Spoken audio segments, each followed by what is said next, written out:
자, 여러분 반갑습니다. 우리 네이버 밴드 아이디 후리지안 님이 주신 질문에 대해서 답변을 좀 드릴게요. 후리지안 님께서 이제 헌법 제 53조 그다음에 제 4항에 있는 얘기죠. 이게 잘 이해가 되지 않으신다고 말씀을 주셨는데, 자, 그 내용을 한번 우리 좀 깊게 공부해 볼까요? 53조의 제 2항입니다. 2항 3항 관련된 얘기죠. 특히 3항 같은 경우에는 시험 문제에 2번이나 출제가 됐던 헌법 조문이에요. 그러니까 잘 정리를 해 두셔야 되는데, 자, 이 53조 얘기가 뭐냐면요. 우리 사실은 이 53조를 보통 법률안 거부권이라고 얘기를 합니다. 우리나라는요, 이제 법치국가죠. 그러니까 법에 의해서 통치가 이루어지는 국가입니다. 그 법이라고 하는 것은 이제 국민의 생활을 어떻게 구속할 수 있는 아주 막강한 통제권을 갖고 있죠. 그래서 이 자칫하면 이것이 이제 권력의 남용이 되어질 수 있고 국민한테 불리하게 적용이 되어질 수 있는 거예요. 그래서 어떻게 하느냐? 이 법을 3권 분립의 형태로 이렇게 세 가지의 이제 그 법적 권리의 주체를 구분해 놓고 그들에게 분산을 시켜 놨습니다. 분산을 시켜 놓고 또 서로 어떻게 해요? 견제를 할 수 있는 장치들을 만들어 놨어요. 그 중에 하나가 이 53조라고 보시면 돼요. 우리 3권이라고 하는 게 뭐예요? 우리 헌법에서 명시하고, 헌법에서는 그 3권을 명시하고 있는데, 그게 바로 입법권이죠, 입법권. 입법권이라고 하는 것은 법을 만들 수 있는 권한을 얘기합니다. 그 입법권은 누구한테 있대요? 우리 헌법 40조, 시험 문제 출제됐었죠? 우리 교재안에도 있어요. 헌법 40조 14회 때 출제됐는데, 입법권은 누구한테? 이건 국회가 갖고 있는 겁니다, 국회가. 그렇죠. 법을 만드는 권한은. 그 다음에 그 법을 실제로 집행하는 권한은 누구한테 있나요?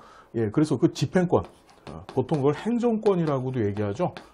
그래서 이 행정에 관한 권한은 이거는 대통령을 수반으로 하는 정부가 그 권한을 갖고 있습니다. 그 다음에 그 법의 옳고 그름을 판단하는, 그렇죠. 그러니까 실제로 어떤 행위가 벌어졌었을 때 이 행위가 법에 부합되느냐 또는 부합되지 않느냐, 그렇죠. 그걸 판단하는 권한을 사법권이라고 얘기하죠. 우리 광복절 이런 행사 같은 데 보면 삼부 요인들을 모셔다가, 삼부 요인들, 그러니까 법치 국가에서 이 세 가지 법적 권한을 갖고 있는 이 기관의 이제 요인들, 그 우두머리들입니다. 입법권의 입법권은 국회가 갖고 있고, 국회에서 누가? 우두머리가 국회의장이죠. 그 사람이 이제 3부 요인 중에 하나고, 또 집행권, 행정권을 갖고 있는 이 정부의 우두머리는 이제 대통령입니다. 우두머리라고 해서 표현이 좀 너무 저속한 것 같은데, 제일 높은 사람. 자, 그 다음에 이제 사법권과 관련되어져서는 이제 누가? 이제 대법원장이라고 보통 얘기하죠. 대법원장이 그 우두머리 이제 권한에 있어서 가장 높은 위치에 계신 분이신 거예요. 정리가 되셨죠? 자, 이 권한들을 서로 나눠 갖고 있는데, 문제는 이 권한들이 남용되어지는 것을 막기 위해서 서로 어떻다? 견제장치를 둔 거예요. 그 견제장치 중에 하나가 이 53조에 있는 이 법률안 거부권 얘기입니다. 한번 볼게요. 자, 국회에서 의결된 법률안은 정부에 이송돼서 15일 이내에 대통령이 공포한다. 다시 얘기하지만 법률의 안이 국회 의결 절차를 반드시 거쳐야 됩니다. 법률은. 그렇죠. 의결 절차를 거쳐야 되고 15일 이내에 누가? 대통령이 공포함으로써 이 법률이 법적 효력을 갖게 되는 거예요. 이해가 되시죠? 자, 근데 2항을 봤더니 법률안에 이의가 있을 때는 대통령은 제1항의 기간 내에 이의서를 붙여서, 즉 15일 이내에 이의서를 붙여서 국회로 환부하고 그 제의를 요구할 수 있다. 국회 폐회 중에도 또한 같다, 이랬습니다. 자, 이게 바로 이제 대통령의 법률안 거부권 얘기예요. 이게 거부권.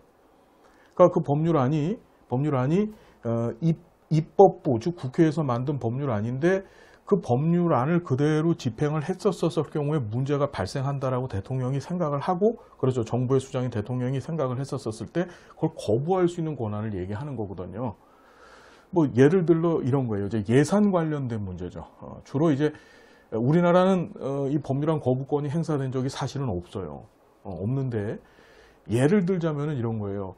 정부는 예산의 범위 내에서 예산을 집행하려고 하는데, 국회에서 만일에 그 예산의 범위를 넘어서게끔 해서 어떻게 뭐 하는 거죠? 예산 집행을 요구를 하는 겁니다. 그럼 정부가 능력이 없죠. 예, 그 예산을 집행할 수 있는 능력이 없어요. 그때는 이제 대통령이 나서서 그 법률안을 거부할 수 있는 권한이 있는 거예요. 이해가 되시죠? 자, 그래서 제2라는 것은 다시 의결을 요구하는 건데, 참, 이 사망이 왜 중요하고 시험에 여러 번 출제됐고, 또 우리 선생님께서 잘 이해가 안 되냐면, 대통령은 법률안의 일부에 대해서 또는 법률안을 수정해서 제2를 요구할 수는 없다라고 되어 있어요. 만일에 대통령이 일부만을 가지고 그 다음에 법률안을 자기가 수정을 하잖아요. 법률안을 고친다는 얘기는 그 법률을 지가 만들겠다는 뜻이죠. 그럼 그 권한은 누구한테 있는 거예요? 입법권은. 다시 말씀드렸지만 국회가 갖고 있는 겁니다. 그거는. 이해가 되세요? 어떤 얘기인지? 자칫하면 대통령이 법을 일부 고치거나 또는 일부를 지가 뜯어 고쳐갖고 이거 다시 만들어 주십시오라고 요구하면 국회가 갖고 있는 입법권을 어떻게 침해하는 게 되죠. 그래서 제의를 하고 싶으면, 즉 거부를 하고 싶으면 통째로 하라는 거예요. 통째로. 이해가 되시나요? 어떤 얘기인지? 그럼 국회로 그게 다시 제의에 붙여지고 제적의원의 과반수의 출석과 출석의원의 3분의 2 이상의 찬성. 우리나라는 어떻게 돼요? 제적의원이 국회의원 300명이잖아요. 그럼 300명의 과반수가 출석하는 거니까 150명이 출석을 하고, 그리고 그 출석위원의 3분의 2죠. 그럼 150명의 3분의 2는 얼마죠? 100명이죠. 그렇죠? 그래서 100명 이상의 찬성으로 전과 같이 의결을 하면 법률안은 법률로서 어떻게 이제 확정이 되어지는 거예요. 어떤 얘기인지 여러분 이해가 되시죠?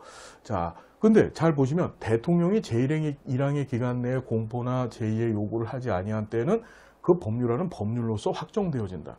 이것도 이제 뭐냐면 국회의 권한을 이제 국회가 대통령을 견제하기 위해서 만들어 놓은 조항이 바로 이제 5항이에요. 이게. 왜 그러냐면 대통령이 버팁니다.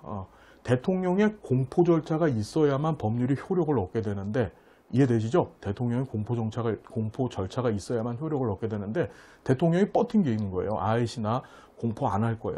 그럼 법률이 효력을 발생하지 못하겠죠. 그래서 바로 5항을 둔 겁니다. 어떻게? 15일 이내에 공포나 제의 요구하지 아니하면 그냥 대통령의 공포 안에도 그 법률안은 법률로서 확정돼서 어떻게 법적 실효성을 갖게 되는 거예요. 자, 무슨 얘기인지 이해되시죠? 그래서 이 53조가 사실은 대통령의 법률안 거부권과 그 다음에 이제 국회에서 대통령을 견제할 수 있는 법적 장치 관련된 조문이 바로 53조입니다. 시험에 자주 등장을 했죠. 이것이 이제 상권 분립이라고 하는 이 법치국가의 법 제도 운영의 체제 내에서 등장했던 내용이라는 거 정리해 두시면 됩니다. 이해가 되셨어요? 우리 후리지아님? 예, 이해가 안 되시면 다시 또 질문해 주시면 다시 또 답변을 드리겠습니다. 자, 열심히 공부해 주시고 꼭 합격의 꿈을 이루어 주십시오. 할 수 있습니다. 해내셔야 되겠죠? 예, 그래서 꼭 합격의 꿈 이루시고 멋진 사회복사님이 되어 주십시오. 감사드리고요. 다음 시간 또 행복한 모습으로 만나 뵙겠습니다. 고맙습니다.